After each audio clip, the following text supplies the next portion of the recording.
Et cet après-midi, tu es un homme d'histoire.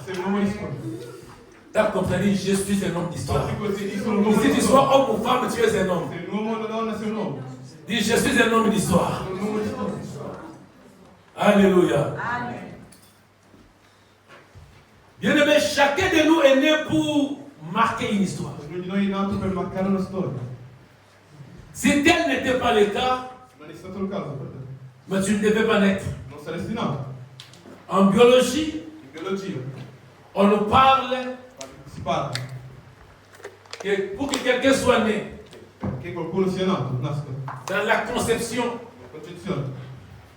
il y a plusieurs semences qui se combattent. Si j'ai oublié, si je n'ai pas oublié, je pense d'1 million ou quelque chose comme ça. 2 millions, qui se combattent. Mais parmi tous ces gens-là, ces millions-là, c'est toi qui es sorti vainqueur. Et tu es né, non pas pour accompagner les gens.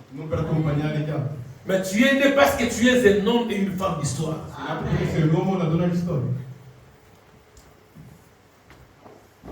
Et la vie d'un homme d'histoire ne commence pas dans la joie, mais commence dans le plaire. Écoute, quand un enfant naît dans la maternité, la première des choses que le médecin, les femmes sages, non, les femmes qui aident pour accoucher,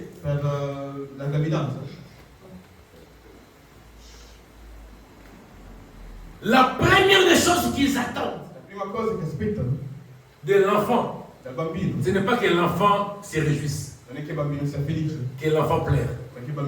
Si un enfant est né aujourd'hui dans la maternité, si l'enfant ne pleure pas, ils diront que cet enfant a un problème. Et quand l'enfant pleure, la maman est contente, les médecins sont contents, les infirmiers sont contents.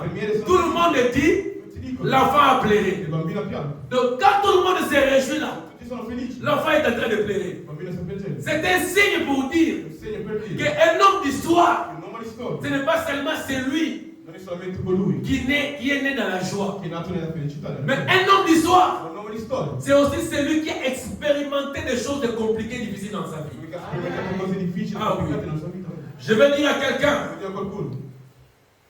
la maternité des champions, ce sont les souffrances, les complications et les combats. Donne-moi, dis-moi tes combats, et moi je te parlerai de ta destinée. Celui qui a une grande destinée a aussi des grands combats. Écoute-moi Sylvie, tu ne peux pas avoir une bonne vie demain si tu n'as pas de combat qui correspond à ta vie. Le niveau de tes combats reflète le niveau de ton élévation. Plus que tu es combattu, plus que tu seras élevé. Plus que tu es maltraité, plus que tu vivras la main de Dieu. Plus que tu es rejeté, plus que tu seras honoré. Plus que tu es minimisé, plus que tu seras glorifié. Plus que tu es insulté, plus que les gens vont t'acclamer. Oh, je déclare et je parle sur la vie de quelqu'un qui est passé par l'humiliation, qui est passé par les rejets, qui est passé par les combats, qui est passé par les choses difficiles. Laisse-moi dire à quelqu'un, le temps est en train d'arriver où tu vivras des choses extraordinaires, où tu ne vas plus pleurer, mais où tu vas te réjouir. Je croyais que quelqu'un devait dire Amen. Oh, tu dis un bon Amen, non? Donne-moi un bon Amen, je vais t'écouter. Donne-moi Amen, je te bénis cette fois. Donne-moi Amen, je t'élève. Donne-moi un bon Amen. Je dis tu es béni. Au milieu des combats, tu es béni. Au milieu des problèmes, tu es béni. Tu es le héros de votre famille. Tu es le héros de votre génération. Tu es le héros de cette église.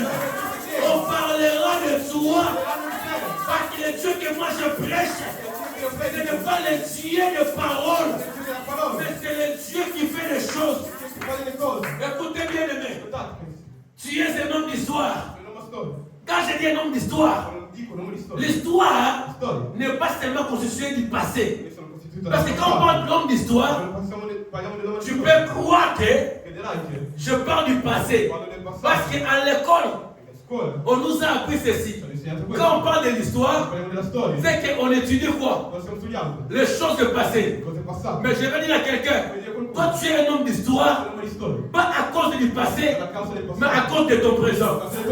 Il y a des gens qu'on appelle les historiens du présent. C'est-à-dire, ils ne vivent pas l'histoire dans le passé. Oh, je vais dire à quelqu'un, nous sommes les historiens du présent. Ah, tu n'as pas compris. Je dis, c'est maintenant que tu dois commencer ton histoire. C'est maintenant que tu dois fabriquer ton histoire. Le passé est passé. Et dis après moi, le passé est passé. Répète encore, le passé est passé. C'est l'état maintenant de vivre le présent. Allez, lève ta main, dis Yahweh, Yahweh. Lève ta main, dis après moi Yahweh, Yahweh. Dis, je déclare, je prophétise que le présent me soit favorable. Dis Yahweh, Yahweh. Je déclare et je prophétise que mon présent soit meilleur que mon passé. Est-ce que tu peux dire encore le bon amen? Dis encore le bon amen. Écoutez, Élie, son histoire a commencé dans 1 Roi chapitre 17. On ne connaît pas d'où il vient. Mais des fois, on n'a pas besoin de connaître d'où tu viens. On n'a pas besoin de connaître de quelle famille tu es. Il y a des gens, Sosten, écoute-moi, il y a des gens qui sont connus, qui sont sortis de familles connues. Leur papa était un homme riche. Leur maman était un homme riche. Tu n'as pas besoin de ça. Il y a des gens où on n'a pas besoin de son origine. On a besoin seulement que Dieu soit avec lui. Le problème, ce n'est pas la famille où tu viens. Et gars, écoute-moi. Ce n'est pas le problème du pays où tu viens. Ce n'est pas le problème du continent où tu viens. Mais c'est le problème. Qui est avec toi? Qui t'accompagne? Qui marche avec toi? Est-ce que tu comprends ça? Mais ce n'est pas, je suis l'enfant de qui? Les gens comme nous ici. Qui était ton père? Qui les connaissait? C'est que les gens n'ont pas besoin de connaître qui était mon père. Mais par moi, les gens peuvent dire celui-ci, c'est le fils d'un certain monsieur Mbemba qu'on n'a jamais connu. Oh, je parle à quelqu'un. Vous n'avez jamais connu mon père. Et vous n'avez pas l'importance de le connaître. Mais par moi, vous connaissez qu'il y avait un homme qui avait existé. Il a donné la vie à un enfant, un apôtre. Donc je veux dire à quelqu'un, ton origine, ce n'est pas un problème. Parce que des fois les gens cherchent à nous condamner par rapport à nos origines, par rapport à notre passé, par rapport à ce que nous avions vécu, par rapport à ce qui étaient nos parents. Même si ta mère Palombe pouvait être une prostituée, ce n'est pas ça le problème. Le problème, est-ce que toi tu es Dieu, tu n'as pas Dieu? Si tu as Dieu avec toi, même si ton père était un sorcier, même si ta mère était une sorcière, mais si Dieu est avec toi, c'est que tu es un homme d'histoire. Je parle à quelqu'un. Tu es un homme d'histoire. Pas parce que tu viens de quelque part, mais parce que Dieu a accepté de marcher avec toi. L'histoire d'Élie commence comme ça. On dit Élie le Tishbite, l'un des habitants de Galade, dit à Agab, l'Éternel est vivant. Le Dieu d'Israël dont je suis le serviteur, il n'y aura ces années, ni rosée, ni pluie, sinon à ma parole. L'histoire de la vie d'Élie a commencé dans la Bible comme ça. On n'a pas parlé de là où il est né, là où il a grandi. Mais l'histoire de la vie d'Élie a commencé directement par un défi. Un défi. Bien aimé, la vie d'un héros, comme j'ai dit dans mon introduction, commence toujours par quoi? Par un défi. Qu'est-ce que les gens t'avaient dit? et tu ne réussiras pas. Ah, maman, nana. Qu'est-ce que les gens ont dit? Que ta vie va s'arrêter quelque part.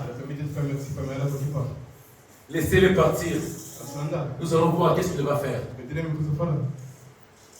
Laissez-les avancer. Il retournera ici, il va nous donner raison. Ça, c'est ce que les gens ont dit. Mais étant qu'il y a des hommes et des femmes d'histoire, nous sommes là à relever les défis lancés par les hommes.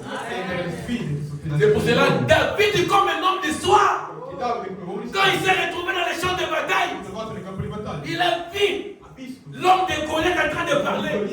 David a dit que moi, étant qu'homme d'histoire, j'aime quoi? J'aime les défis. Il dit au roi, qu'est-ce qu'on fera à celui qui va renverser Goliath? Bien aimé, il faut avoir des défis à relever dans la vie. Les gens te voyaient quelque part. Mais toi, fais plus que ce que les gens ont dit de toi.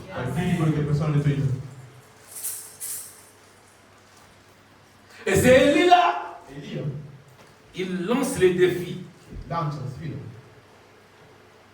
à Akab, qui était un homme puissant, un roi fort.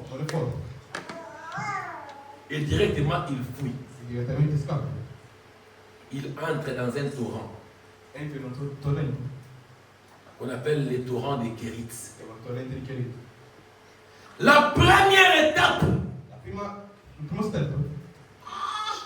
pour un homme ou une femme d'histoire, tu dois passer par les torrents des Kérits. Les torrents des Kérits peut être passager, mais peut aussi être permanent dans la vie d'un homme ou d'une femme d'histoire.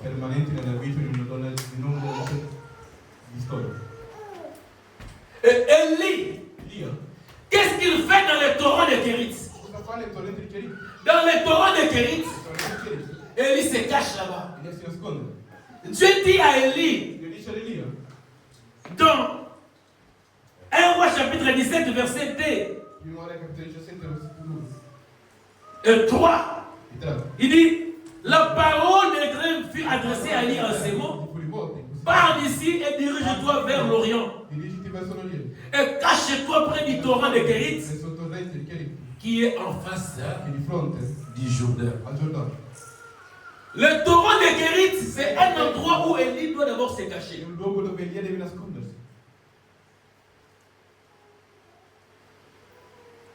Bien aimé, on ne peut pas relever sa tête si on n'est pas encore passé dans les cache-toi. Bien aimé, les héros ne se fabriquent pas en plein jour. Des hommes grands ne se créent pas pendant les jours. Raison pour laquelle Dieu peut créer le monde. Il ne créait pas le matin, mais il créait le soir. Pourquoi? Parce que dans les ténèbres, quand il crée, que les gens ne comprennent pas ce qu'il est en train de fabriquer. Dans la vie, il faut avoir un moment de cache-toi. Où les gens te cherchent, ne te trouvent pas. Dans les cache-toi là, tu ne te caches pas parce que tu as peur des gens. Mais tu te caches parce que tu es en train de rechercher à avoir l'énergie possible pouvant te guider par rapport au chemin que tu dois pratiquer. C'est un moment de retraite. C'est un moment de consécration. Bien aimé, pour être un homme, une femme d'histoire, il faut être préparé dans les secrets. Je vous prêche aujourd'hui. Mais ce n'est pas aujourd'hui que j'ai commencé à prêcher. J'ai été préparé dans les secrets. J'ai passé des nuits et des nuits en train de lire la Bible. Des années. La première fois où j'ai prêché, au moins donné 30 minutes, j'ai prêché 16 minutes, prédication. La prédication est finie. Je n'avais plus rien à prêcher. Mais aujourd'hui, je vais prêcher pendant 5 heures de temps sans me fatiguer. Je vais prêcher pendant le 1er janvier jusqu'au 31 décembre. Je ne manquerai pas de prédication. Mais ce n'est pas seulement parce que je me mets ici. Mais dans le secret, je me suis préparé. Je me suis caché. Je lis la Bible. J'ai fait des retraites de prière. Je me suis sacrifié. J'ai gêné. Et aujourd'hui, je peux vous prêcher pendant beaucoup de temps. Même pour prêcher comme je prêche ici. J'ai préparé ma prédication, mon enseignement. Pendant des heures et des heures. Toute la semaine, hier j'étais ici. Pendant plus de 2 heures du temps. En train de prier. En train de lire la Bible. Pour vous prêcher des choses que je connais. Bien aimé, si tu te caches, quand tu sortiras avec l'impact.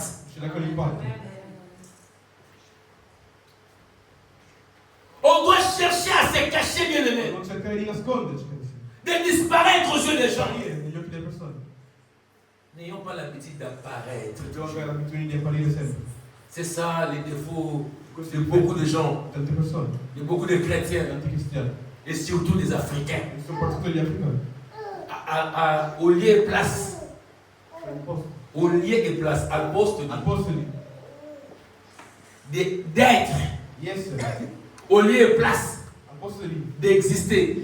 Mais nous avons l'habitude d'apparaître. Bien aimé, dans la vie, il ne faut pas apparaître. Mais il faut être. Il faut exister. Bien aimé, si tu existes, même si tu n'apparais pas, les gens entendront parler de toi. Tu n'as pas besoin de montrer ta face dans toutes les choses qui se passent. Dans tous les problèmes, dans tous les conflits. Tu n'as pas besoin. Il y a des choses où, bien aimé, tu dois faire quoi, hein? Tu dois te cacher. On te cherche, on ne te voit pas. Tu n'es pas faible. Tu n'es pas petit. Mais tu es un grand. Parce que celui qui se cache, quand il sort autrement. Même Jésus, notre Seigneur, Fils de Dieu, notre modèle, il a fait un ministère de 3 ans. Mais pendant 30 ans, il était dans les cache-toi. Fils de Dieu. Mais il n'a jamais ouvert les yeux d'un aveugle. Il s'est préparé. Moïse a été appelé depuis sa naissance pour être le libérateur. Mais Moïse a vécu 40 ans dans la maison de Pharaon. Il quitte la maison de Pharaon. Il va vivre 40 ans chez Jéthro, son beau-père. Et il va exister aussi pendant 40 ans pour réaliser la mission. Parce que Moïse a vécu pendant 120 ans. Il a réalisé la mission pendant 40 ans. Mais il a appris pendant combien? 80 ans. 40 ans dans la maison de Pharaon. Il a appris la gestion des hommes, la gestion de la royauté, le pouvoir. Là chez Pharaon. Et pendant 40 ans, il a appris le sacerdoce, la bergerie, la pastorale dans la maison de Jéthro. Mais lui, il a exercé pendant seulement 40 ans. Mais écoutez le ministère. Voyez le ministère de Moïse. Jusqu'aujourd'hui, on parle de Moïse. Pourquoi? Parce que c'était caché. Parce que Moïse savait que moi, Moïse, je suis qui? Je suis le sauveur. Mais ce n'est pas le même jour où il a commandé de dire je suis le sauveur. Écoutez-moi, Moïse, je suis le sauveur. Beaucoup de gens meurent pourquoi avant le temps? Parce que ce n'est pas encore le temps de sortir. Tu sors avant le temps. Cache-toi d'abord, cache-toi. Cache-toi. Si Dieu ne te dit pas encore de sortir, ne sors pas. Tu n'es pas en compétition avec les gens. Et tu n'es pas en retard. Qui te dit que tu es en retard? Je parlais avec une soeur qui a 31 ans. Je dis, papa, j'ai 31 ans. Je dois me marier. Le mariage ne vient pas. Je lui ai dit, sois calme, ma soeur. Il y a des gens qui se marient à 20 ans. D'autres à 18 ans. D'autres à 25 ans. Mais d'autres à 35 ans. Je donne l'exemple d'une servante de Dieu. La sœur Sandra Mouy. Il dit, cette sœur-là, elle s'est mariée à 34 ans. Tout le monde s'est moqué d'elle. Hein? Tout le monde disait que Sandra Mouy a tout là. Sandra Mouy. Mais regarde aujourd'hui la qualité du mari qu'il a. Peut-être s'il avait pris les maris à 20 ans, ça ne devait pas être un mari comme celui-là. Ça devait être peut-être un petit monsieur du quartier. Mais aujourd'hui, elle s'est mariée à un homme responsable, un pasteur, digne d'être appelé pasteur, qui a des membres. Vous voyez, même le ministère de Sandra a été aussi aidé par le ministère de son mari parce qu'elle a trouvé l'homme qui lui correspond. Tu n'es pas en retard. J'ai vu les gens se marier à 20 ans, mourir à 21 ans. Mais j'ai vu les gens se marier à 35 ans et mourir à 100 ans. Je lui ai posé la question. Tu veux te marier à 35 ans, mourir à 100 ans, ou tu veux te marier à 20 ans, mourir à 22 ans? Il dit, papa, je vais me marier à 35 ans, pour mourir à 100 ans. Je dis, mais pourquoi je tremble? Allez, donne-moi un bon amen. Donne-moi un bon amen. Mais le mec, cache-toi. Fais ça. Dis cache-toi. Répète après moi, cache-toi. Fais ça, dis cache-toi. Tout homme et toute femme d'histoire doit passer par les torrents de Kérit. Le torrent de Kérit, c'est un lieu de refuge. Des fois, il faut fuir les problèmes. C'est pas parce que tu es faible. Mais tu fuis les problèmes parce que ce n'est pas encore le temps de les affronter. Parce que tu peux affronter un problème aujourd'hui. Tu perds. Mais tu affrontes ça demain, tu réussis. Et comment demain tu réussis, aujourd'hui tu as perdu. Aujourd'hui tu as perdu parce que tu n'avais pas encore les capacités nécessaires de vaincre ce combat.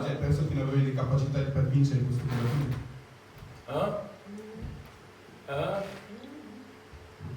Je me rappelle la première fois dans ma vie. C'était en 2006.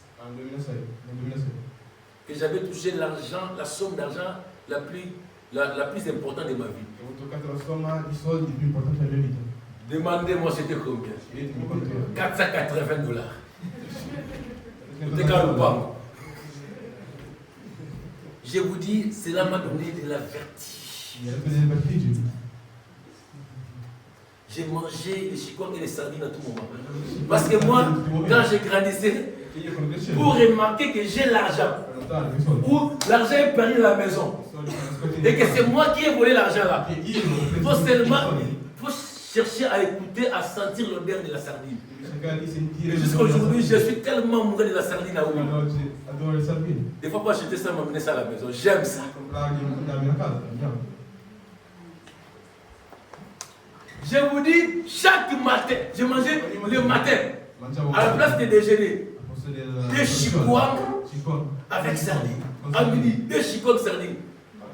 Je suis allé au grand marché de Kinshasa, là où vendent les Chinois là. J'ai acheté les quêtes sur les Chinois de 10 euros, 10 euros, 10 euros. C'était ces sets. Des couleurs vertes, des couleurs jaunes, des couleurs, parce que moi j'aimais les couleurs. J'étais même à ma couleur quand j'étais à Kinshasa. Je vous dis, cela m'a donné la folie. Je suis allé même proposer les fiançailles à une sœur. La sœur Niclette. Parce que j'avais 480. Je ne savais pas que cet argent-là ne ferait même pas des mois. Moi, je croyais que c'était beaucoup d'argent. Et j'ai proposé la sœur le mariage. J'ai dit, je vais te fiancer. Les frères en Christ. Non, mon robal, les gars fiançailles. Les frères en Christ. Et la sœur était contente. La sœur a accepté. Elle chantait à l'église à l'époque. Et j'allais chez les serfs. Chaque jour, je sortais $10 pour les marchés. Et cette famille-là commençait à manger avec mon argent. On mangeait chaque jour ça. Quand j'allais là, on préparait les sakou tokisi. Avec les fumbo, la makaya, avec mes $10. On a mangé l'argent avec Niclette. Après un mois seulement, l'argent est fini. Et Niclette a besoin de tenter la fille d'ici. Il est allé chercher un garçon qui était venu de la fille d'ici. À cette époque-là, Dieu ne peut pas me donner une voiture. Sinon, j'allais me tuer.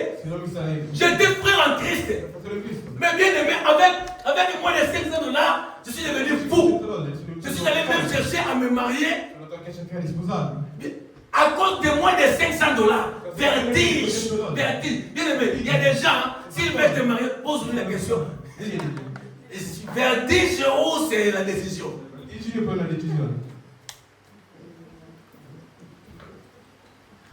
Hein? Un jour, je suis arrivé en Europe. Je devais aller acheter, papa, je devais aller acheter ma voiture là. J'ai fait des démarches à la banque. On m'a donné l'argent. Bien aimé. Vous savez qu'est-ce que j'ai fait d'abord? J'ai dit, je dois d'abord sentir si j'ai développé la maîtrise de l'argent. Je suis allé à la banque. J'ai sorti tout l'argent. Plus de 10 000 euros. Qu'on m'avait donné. J'ai mis ça dans mes poches. Je suis allé à mon officier. J'ai commencé à circuler pour voir si j'ai eu la maîtrise de l'argent. Je suis allé vraiment là, on vendait des chaussures. Je regarde la chaussure comme ça, ça c'est 50 euros. Une fois me dit, mais c'est ton argent. Achète. Mais une fois me dit, j'avais plus d'argent pour acheter quoi? La voiture. J'ai fait le tour à mon officino. La seule chose que j'avais fait, je suis allé seulement à McDonald's. J'ai commandé 3 plats. Hamburgers. J'ai commandé crispy et l'autre là, chicken. J'ai mis ça là. Je n'ai appelé ni Sarah, ni Bienvenue, ni Jordi. Moi-même j'étais là avec mes argents dans mes poches. J'ai dit, aujourd'hui moi, j'ai 10 000 euros dans mes poches à l'argent. Et après, je suis encore retourné. J'ai pris l'argent, j'ai remis dans mon compte.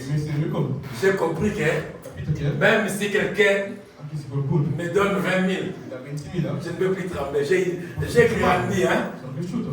Si là c'est passé seulement si c'est 15 ou 18 ans, mais j'ai grandi. J'ai compris pourquoi Dieu aujourd'hui peut me donner. Alléluia. Des fois, moi je plairais. Tu peux bien prêcher comme ça. On te donne l'offrande seulement $20. Parce que Dieu, regarde, c'est ici. Il y a des gens, c'est bon, pasteur, si on lui donne une offrande seulement de 5 000, il peut même abandonner Dieu. Bien aimé, quand les choses sont compliquées, comprends que Dieu te cache d'abord parce qu'il est en train de te préparer. Tu es dans l'école de Dieu. Dis, je suis dans l'école de Dieu. Répète après moi, je suis dans l'école de Dieu. Dans les torrents de Kérit, tu es en train d'apprendre les us et coutumes de la grandeur. Parce que tu n'iras pas faire le miracle dans la maison de la femme de Sarepta si tu n'as pas encore vécu les torrents de Kérit. Élie ne donnera pas la résurrection à l'enfant s'il n'est pas encore préparé dans le torrent de Kérit. Bien aimé, Dieu n'improvise jamais les choses. Dieu ne fait pas les choses comme nous par sentiment. Dieu, s'il veut bénir quelqu'un, il commence d'abord par préparer la personne. Comme toi là. Dieu est train de te préparer. Si tu ne comprends pas, c'est ton problème. Est-ce que vous vous rappelez, c'était au mois d'octobre 2023. La première fois que le prophète Giglon était venu en Italie. Il avait prophétisé sur qui? Sur Sostène. Il avait dit que cet enfant sera un serviteur de Dieu. En 2023. Et le dimanche passé, Pasteur Jean n'était pas là ce jour-là. Mais le dimanche passé, Pasteur Jean est venu prêcher. Il nous donne le même message que le prophète avait donné. Il dit que cet enfant doit servir Dieu. C'est-à-dire quoi? Dieu, il veut le préparer. Il veut lui dire que Sostène comprend que tu n'es pas comme les gens de ta génération. Si les autres jeunes vont aller dans les boîtes de nuit pour boire l'alcool, mais il y a des gens que Dieu a préparés pour lui qui ne doivent pas toucher à ces choses-là. Si les autres peuvent fumer, mais toi, Sostène, tu dois comprendre que tu ne dois pas fumer parce que ton corps est préparé pour porter le ministère de la parole. C'est que si demain, Sostène commence à prêcher, ce n'est pas quelque chose qui vient comme ça. Dieu commence déjà à l'avertir. Et moi, comme son pasteur, j'ouvre les yeux, je vais sur lui. Toutes les jeunes filles belles, là, blanches, là, marocaines, qui passent autour parce qu'il est très aimé par les jeunes filles. Toutes les jeunes filles belles, là, métisses, sont de Sostène. Je vais maintenant ouvrir mes yeux sur eux. Parce que je comprends que celui-ci, c'est un temple que Dieu a préparé pour la gloire. Alors on doit veiller sur lui. On doit l'encadrer. Abbé Baté. Parce que c'est notre avenir ici. Parce que je parle à quelqu'un. Dieu ne fait pas les choses au hasard. Si Dieu veut venir quelqu'un, il le prépare toujours en avance. Il peut t'annoncer par la prophétie, mais il peut aussi t'annoncer par la nature. Tu peux voir quelqu'un, il n'a jamais reçu de prophétie, mais dans son comportement, vous savez qu'il est déjà irresponsable. Donc on peut facilement, c'est comme ça que moi, étant que pasteur, je peux comprendre que celui-ci, il mérite ses départements, celui-ci, il mérite ceci, celui-ci, il peut chanter, celui-ci peut servir dans les services de protocole. Dieu prépare des gens, d'autres gens même depuis le ventre de la maman. Il te prépare. Le torrent de Kérit, c'est le lieu de la préparation. Mais la Bible dit, au torrent de Kérit, il y a des règles à respecter. Parce que là-bas, il doit boire de l'eau. L'eau du torrent. Mais pas seulement il doit boire l'eau du torrent, mais il doit aussi être nourri. Kérit vient du verbe hébreu. Suivez-moi. Le mot kérit, ce n'est pas un mot français. Kérit vient d'un verbe hébreu. Ce verbe-là s'appelle karat, qui veut dire couper, inciser.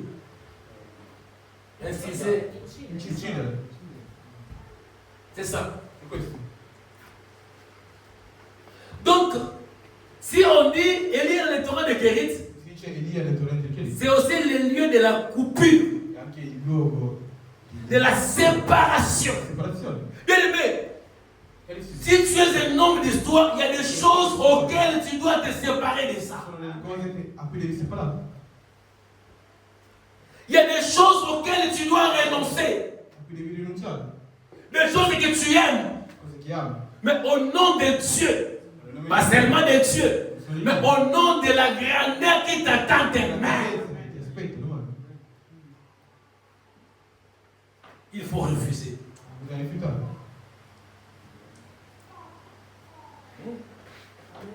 Mais il y a des endroits, moi je n'entre pas. Non pas parce que seulement que c'est mauvais.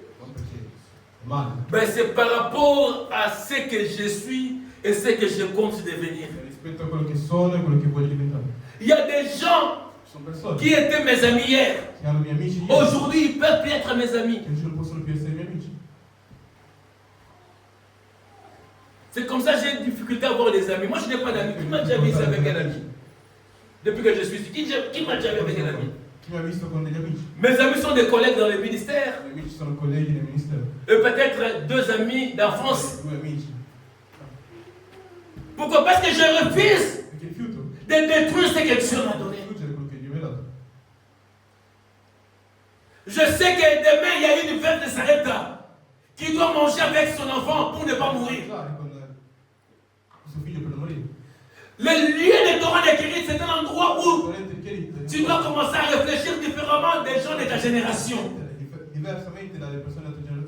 Tu peux être un petit garçon, tu peux être une jeune fille, tu peux être un papa, mais quand tu réfléchis, on te voit, tu réfléchis différemment.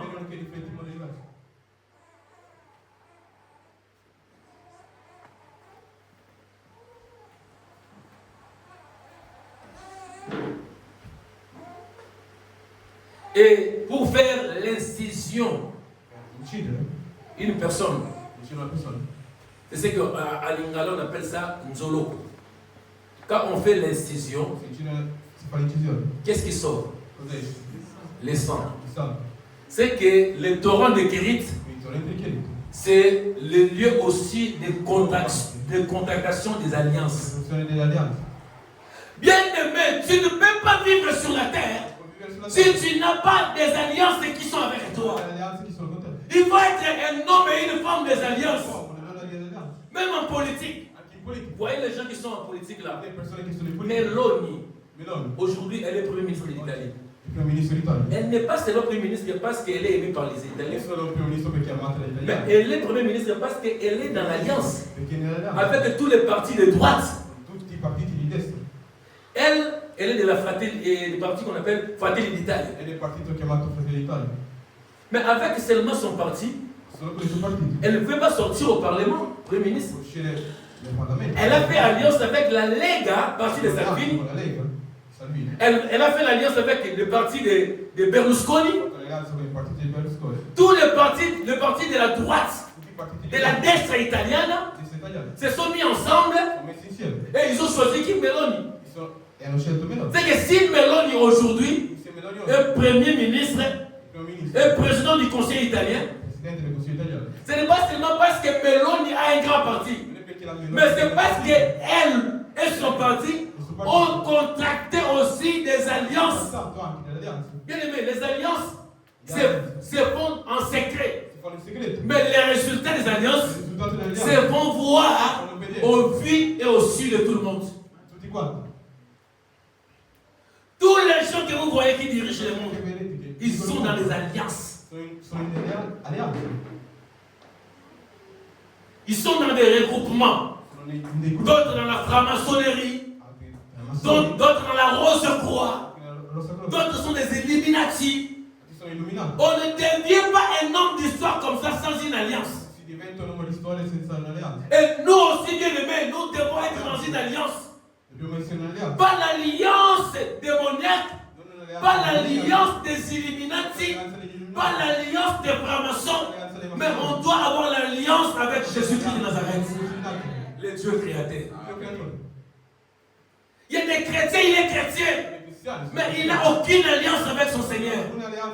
Qu'est-ce que Dieu t'a dit en particulier?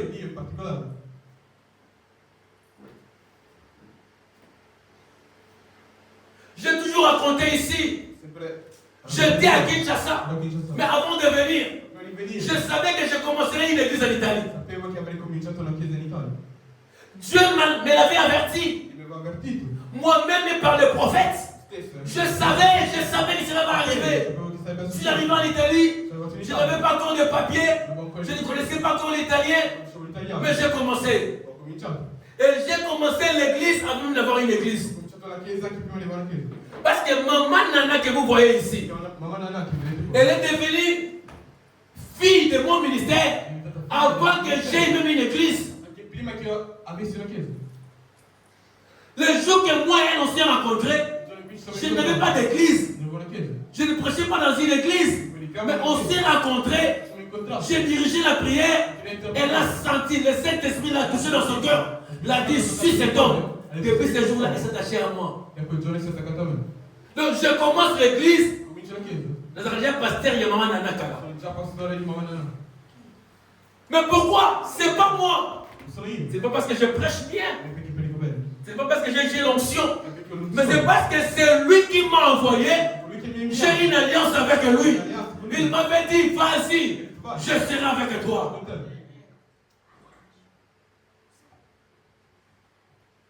Bien aimé, il faut se cacher.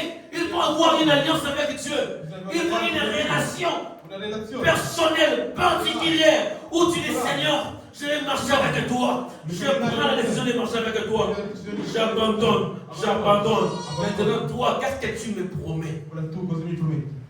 Parce que dans une alliance, il y a toujours ce que toi tu dois faire et ce que l'autre contre-camp d'alliance doit te promettre.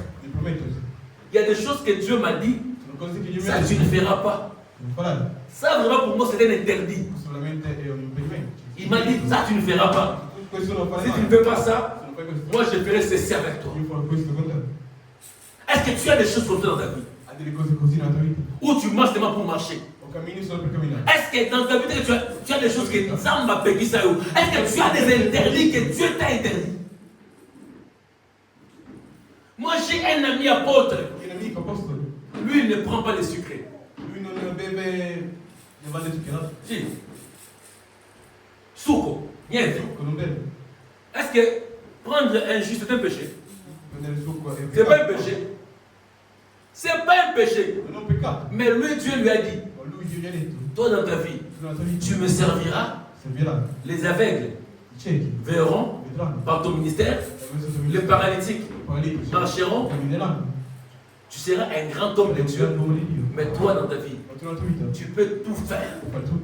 Mais les jus, les boissons sucrées, tu ne prendras pas. Il m'a dit ça. Et c'est un garçon très charismatique. Il ne prêche pas fort. Il ne connaît pas de grandes choses dans la parole. Mais s'il se lève comme ça, même si il est paralytique, il dit marche, tu vas marcher. C'est mon ami. Mais comment je suis avec lui? Comme je suis un tentateur, un provocateur, moi je bois toujours les secrets. 12 secrets par jour. Des cartons de jus. Un jour, nous sommes allés dans un restaurant à Kinshasa, là, vers les boulevards. Bon. On appelait ça Aldar. On a dit venir tous à côté. On a bien venu au Kenda déjà. Là-bas, vers Gare Centrale, là, Aldar. Ouais, je crois que ce sont les Indiens. Hein? C'est là où, c'est que vous appelez kebab. Nous, on appelle ça shawarma. On est parti là-bas. J'ai commandé le shawarma. Shawarma de poulet. Pour manger, j'ai commandé 2 jus. Je savais que lui ne boit pas les jus. On a amené les jus. Et c'est moi qui avais l'argent. Mon cher, j'ai dit, bon, moi l'argent est fini. J'ai dit, on a mangé les shawarma et j'ai pris des verres de brogi là. Parce que là-bas, on vend les jus, on appelle ça comme un spremuta. Et il m'a dit, non. Il a fini de manger. Il n'avait pas l'argent pour acheter de l'eau. On est retourné comme ça. Il avait soif. Mais comme Dieu lui avait dit, dans sa vie, il ne prendra pas les secrets. Et il a rencontré un ami ennemi comme moi. Il a respecté son alliance. Non, toi non. Dieu t'a dit, tu ne manges pas les secrets. Dieu t'a dit à Paris vraiment la nuit. Il t'a dit que toi, tu ne prendras pas les secrets. Tu me vois avec mon coca là, tu dis, non, pas dire un peu seulement, non. Bien aimé, il faut respecter ce que Dieu te dit à travers les alliances. Parce que la force d'un homme, c'est dans dans ce qui a été fait dans le secret. Ce n'est pas ce qui s'est fait en public, mais ce qui a été conçu en secret. Qu'est-ce que Dieu t'a dit en secret? Tout chrétien est en alliance avec Jésus. Mais les alliances ne sont pas les mêmes. L'unique alliance que nous avons la même, c'est l'alliance d'aller au ciel. Mais sur la terre, chacun de nous doit avoir son alliance particulière et personnelle. Même si Fallon et Michel, vous êtes mariés, vous aimez, vous êtes à la uniforme, et celui qui mingi, Fallon te Mich. À tout bien, Mich. Mais vous pouvez avoir l'alliance de votre famille, de votre couple. Mais en dehors de l'alliance de votre couple, Fallon, Odia, comme Michel l'appelle, doit avoir son alliance à elle aussi. Et Michel aussi, dans son côté, doit avoir son alliance. Alors l'alliance de Michel à partir et l'alliance de Fallon à côté, si vous amenez ça ensemble, ça va faire la force de votre quoi? De votre famille, de votre couple. Alors vous aurez maintenant une alliance de votre famille que vous allez transmettre aussi à qui? À vos enfants. Mais si toi tu n'as pas d'alliance, qu'est-ce que tu vas donner à ta femme, à ton mari, à tes frères, à tes soeurs? Le jour que Élie n'était plus là, qu'est-ce qu'Élisée avait fait? Devant le Jourdain, il n'y avait pas de route. Il avait seulement quoi? Le manteau avec lui. Élisée a crié, il a dit: où est le Dieu d'Élie, mon père? C'est qu'Élie était en alliance. Et il a transmis son alliance à qui? À Élisée.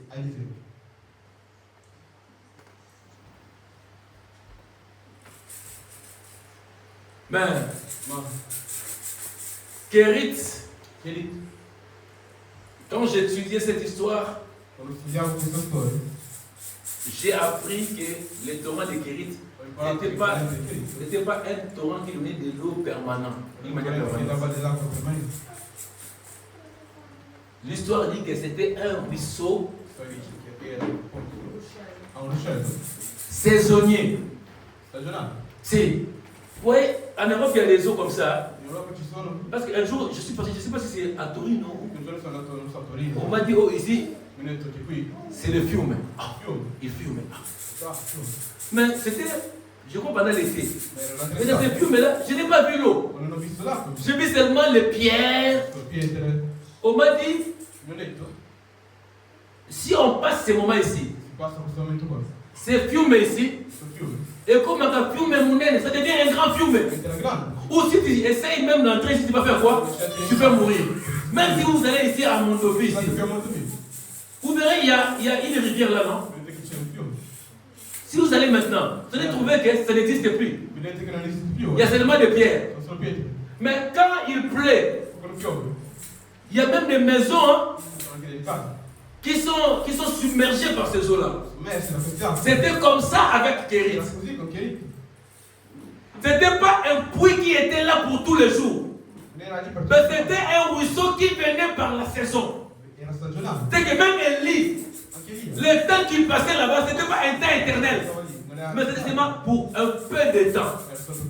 Je vais dire à quelqu'un, il y a des choses que nous sommes en train de vivre. C'est le temps de Kérit. Cela n'est pas éternel. Cela est saisonnier, ça va passer. Répète après moi, ça va passer. Oh, répète encore, ça va passer. Je répète encore, ça passe. Qui te dit que la vie que tu es en train de mener, ça va rester comme ça?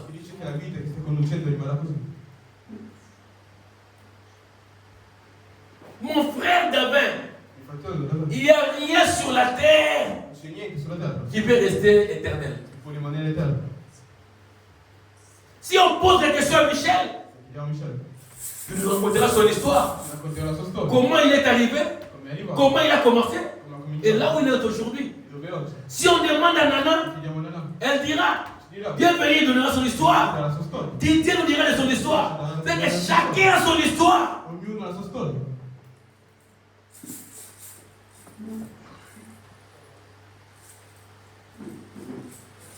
La nom a une histoire. C'est les Kérites.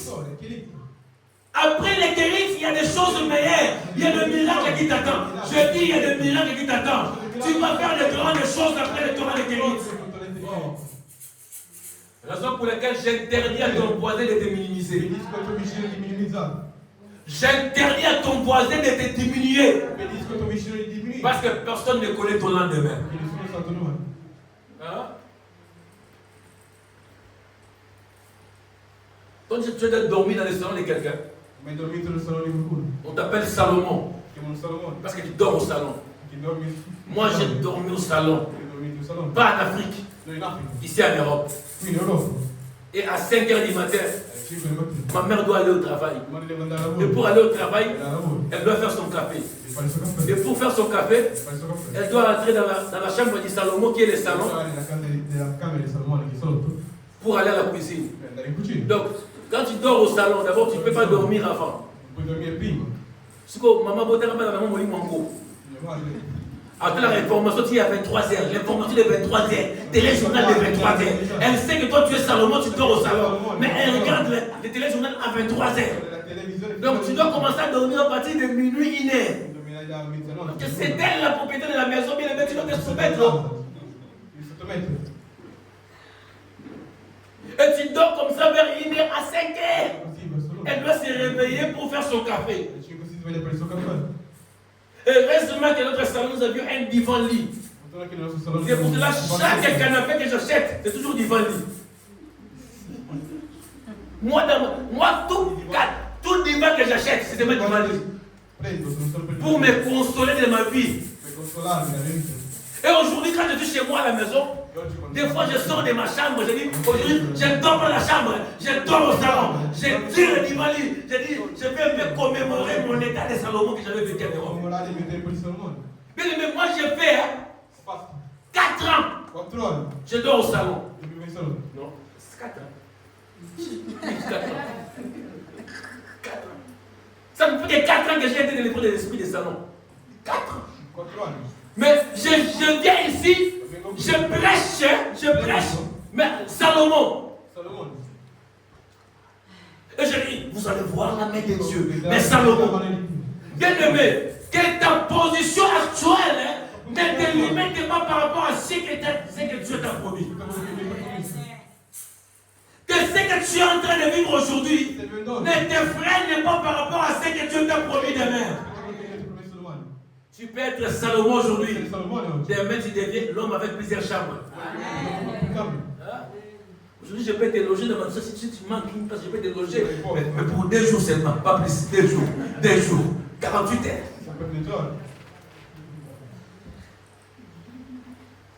Hein? On te cherche de la maison. J'ai dit 48 heures. Tu plies tes bagages. Et moi, et les normes, je fais de la maison, je viens chez l'apôtre. Non. 48 heures seulement. 48 heures. Je peux t'héberger. Mais c'est pour dire quoi? Des fois, bien aimé, on traverse les Kérites. Ce n'est pas facile. On plaît, mais on ne perd pas l'espoir. On plaît, on ne perd pas la foi. On plaît, mais on sait que Dieu, un jour, il nous amènera quelque part. Ah, je veux dire à quelqu'un, Dieu est en train de nous amener quelque part. Le temps n'est pas encore fini. Je dis, le temps n'est pas encore fini. Je dis, le temps n'est pas encore fini. Nous sommes en train de partir. Nous sommes en train de monter. Vous savez, dans les Torahs des Kérites, on ne mange pas avec la nourriture qu'on a préparée. Mais c'est les corbeaux qui te nourrissent. Dieu a dit à Élie, dans les Torahs des Kérites, qui va te nourrir? C'est le corbeau. Mais nous, quand on était enfants, vous avez dit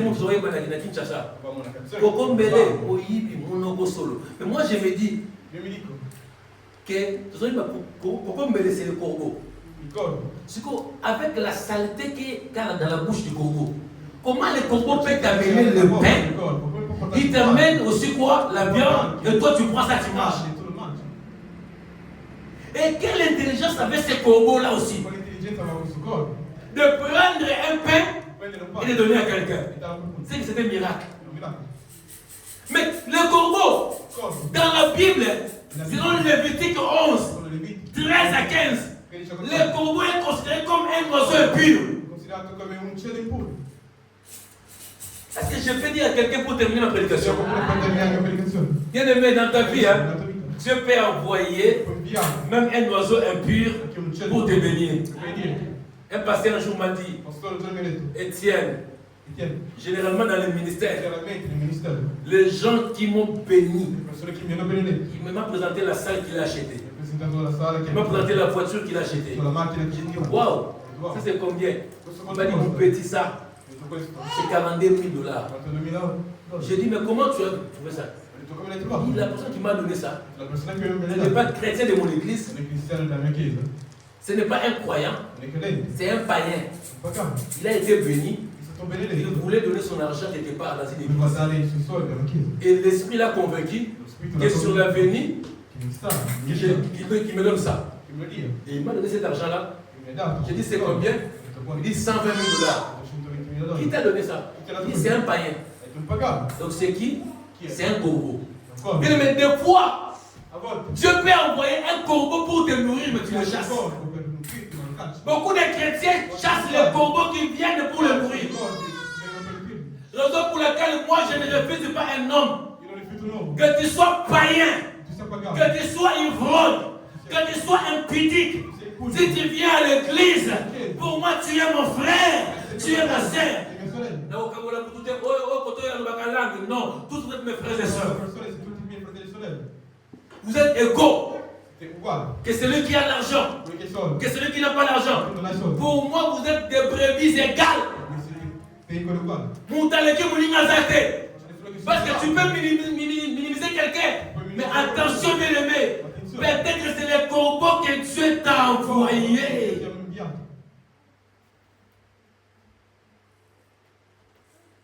Imagine, bien aimé, qu'un homme vient aujourd'hui, Sylvie, pour te demander le mariage. Pourquoi? Je ne veux pas t'épouser. Pourquoi? Parce que tu n'as pas d'argent. Et l'homme la part. Demain, il devient ministre. Tu vas pleurer, tu vas faire quoi?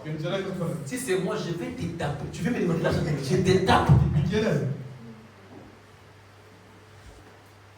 Je vous ai raconté l'histoire de la sœur Niclette qui m'avait refusé en 2006. Quand 480 $ était fini. La sœur Niclette m'a dit non. Il n'a pas regardé ma beauté, je n'avais même pas de beauté aussi. Moi je croyais être beau, je croyais. Au début, ça m'a, je croyais. Et la sœur Niclette aussi a reçu de me refuser. Mais quand je suis retourné ici, en 2019 et 2021, bien sapé là, bien parfumé, belle voiture, avec le chauffeur. Quand je descends là, au monde bien aimé, j'aime ça. Moi, votre pasteur, j'aime ça. J'aime ça. Les honnêtes. Non, je suis faible. Bien aimé, j'arrive comme ça. Hein? On m'ouvre le portail. Chaussures de l'Italie. Bien serré. Bien aimé, quand tu arrives quelque part, et tu regardes du corps. Moi, je connais comment on descend. On ne descend pas comme ça. On commence d'abord par faire descendre chaussures. Les gens voient d'abord le bout des chaussures. Et puis, tu soulèves un peu le pantalon. Ils voient les chaussettes. Ça, je pose le pied. Premier pied. On m'ouvre la porte. Je descends. Comme ça. Le protocole me met la veste. J'arrange la veste. Je dis, serre-moi la cravate. Je fais des pas comme ça. Je regarde comme ça. Je vois une église. Il dit, hé, Memba! Je lui dis, ça va? Ça va. Là, j'ai pris la posture européenne. Je dis, ça va? Ah, c'est Niclette, hein? Oh, Niclette. Au collier, hein? Donc, j'ai changé même l'accent. Au collier, hein? Et j'ai regardé. Néclette avec son enfant. Dans ça, vraiment, ça devait être mon enfant. Seigneur, merci. Et je me suis dit, maintenant, qu'est-ce que tu m'as envoyé? J'ai regardé la Néclette et dit, c'est celle-ci que je devais prendre pour moi, mon église, c'est ma femme, c'est celle-ci. Elle va départir et même pas. Tenu comme même $20. J'ai dit à mon protocole, là tu as l'argent. J'ai dit, Néclette, je n'ai pas de francs congolais. Donne-moi un bon, je vais te prêcher. Néclette n'avait pas de vision. Elle avait regardé ma tête comme elle était sans forme là. Parce que j'avais une tête bizarre. Néclette avait regardé mes chaussures. Mais j'avais des chaussures, hein. Moi, des chaussures. Donc, chaussures Wana. Avant de mettre ça, pour mettre d'abord des habits. Tu mets les habits parce que les mataboyés. Je me rappelle un jour. Ça, je ne vous dis pas des choses pour dire. Hein. Pas Michel. Je suis allé dans une maison. C'est pour ça que vous avez faut éduquer vos enfants. Je suis allé dans une maison. Moi, dans mon côté, très impoli. Je suis arrivé. Je dis à sa mère, maman, ça part, il y a berger même il m'attend. Il m'attend pour donc il dit, chaussures de berger, regarde le ciel.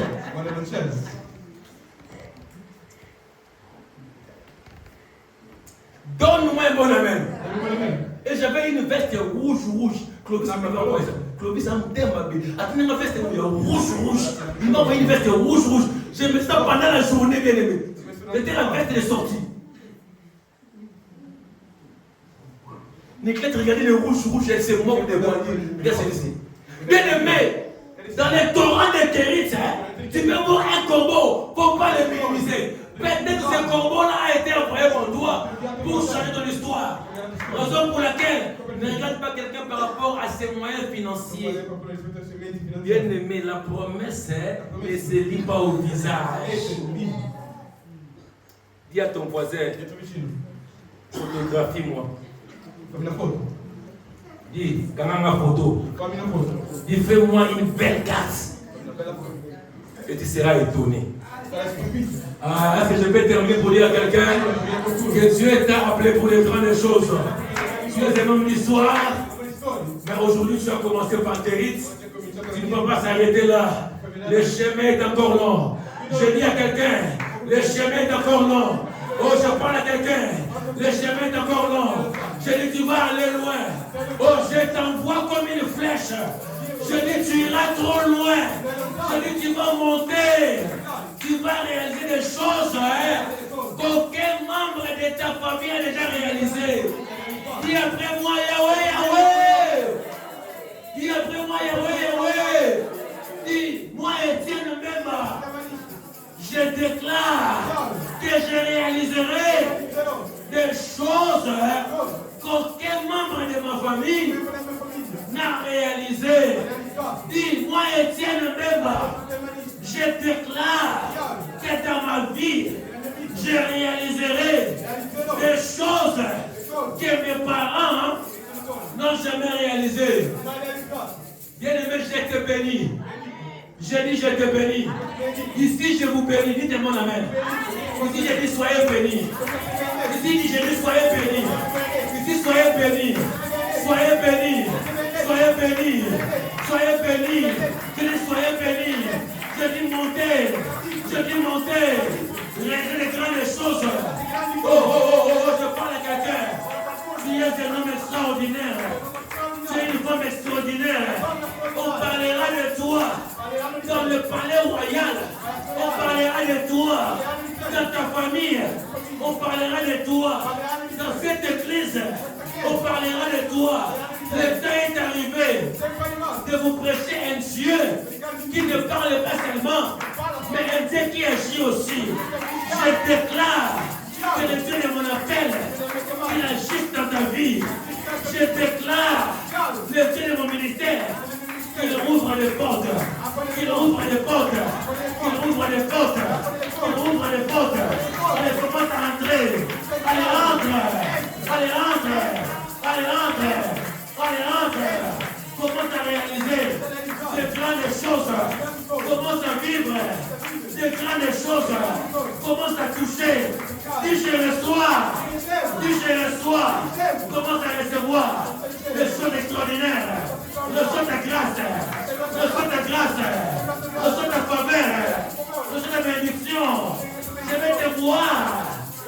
milieu de l'ennemi, au milieu de l'ennemi, que tes ennemis soient écrasés.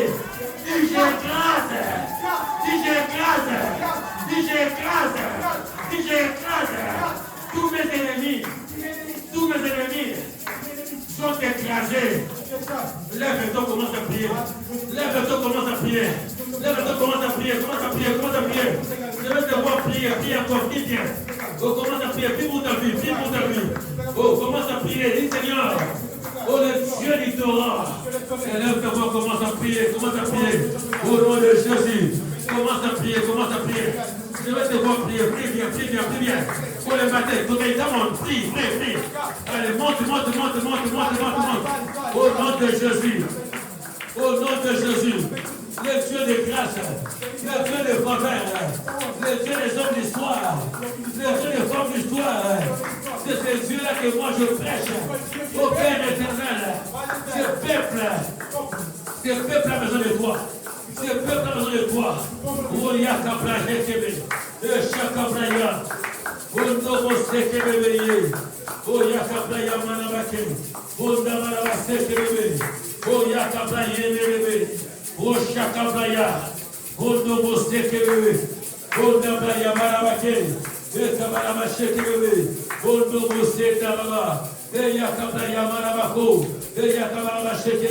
Oh Seigneur, je vais faire de grandes choses, des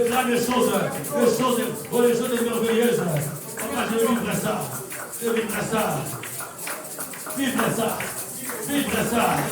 vivre ça, vivre ça, au nom de Jésus, des choses extraordinaires, au nom de Jésus, Écoute bien, aimé. Je veux que tu prennes l'autorité contre l'esprit de mort dans votre famille. Tu es en train de taper les mains. Tu es en train de résister. Allez, commence à prier. Allez, prie avec moi. Oh, je vais te voir prier. Au nom de Jésus, alléluia. Au nom de Jésus. Au nom de Jésus, allez, commence à prier. L'esprit de mort, loin de toi. Loin de ta maison, loin de ta famille. Tape les mains, dis au nom de Jésus. Je prends l'autorité. Contre l'esprit de mort. Je prends l'autorité. Contre l'esprit de mort. Je prends l'autorité. Au nom de Jésus. Esprit de mort. Esprit de tourment. Je résiste. La communauté Matia. Au nom de Jésus. Je suis en train de résister. Contre les forces ténébreuses. Oh, l'esprit de mort.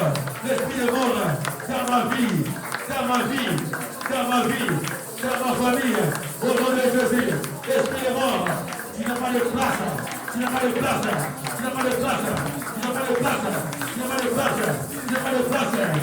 vie, au nom de Jésus. Et chaque saillant, votre mot séqué, vous n'avez séqué, vous n'avez lâché, vous n'avez et Yakabalamaye, et Shekabalamaché, et Yakabalamasoto, et Kapaye Kabalamaché, et Yakabayamalamato, vous n'avez séqué, au nom de Jésus, au nom de Jésus, au nom de Jésus, au nom de Jésus, au nom de Jésus, au nom de Jésus, et Shakabaya, et Shakabalamaché, et Kabalamaché, et Kabalamaché, vous n'avez oh, Shakabalamaché, au nom de Jésus. Au nom de Jésus. Bien-aimé, je veux que tu bénisses ta semaine. Bénis tout ce que tu feras. Toi qui vas aller, je ne sais pas où, au travail, que Dieu te bénisse. Toi qui seras à la maison, bénis ta maison, bénis ta vie. Au nom de Jésus, alléluia. Bénis ta semaine, bénis ça. Que ta semaine soit bénie. Que ta semaine soit bénie. Que ta semaine soit bénie. Que ta semaine soit bénie. Que ta semaine soit bénie. Que ta semaine soit bénie. Que ta semaine soit bénie. Au nom de Jésus. Tout ce qui te touchera. Que cela soit béni au nom de Jésus. Partout tu vas passer. Que ta route soit bénie. Que ton chemin soit béni. Au nom de Jésus. Et Shakabraya. Et Kamarama Ketibaya. Et Kamarama Kotubuye. Et Kamarama Shekabraya. Et Davasekebe. Je prie les dieux de la Bible Que la grâce de Dieu soit avec toi.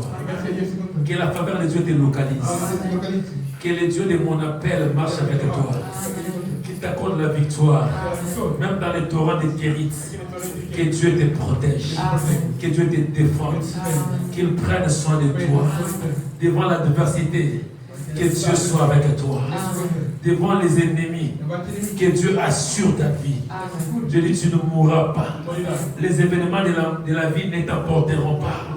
Tu es plus fort que les circonstances. Tu es plus fort que l'oppression. Tu es plus fort que le combat. Car Jésus qui est avec toi est plus fort que le monde. Je dis, sois béni pour tous les gens sur qui j'ai prophétisé. Ceux qui ont reçu les promesses de l'élévation.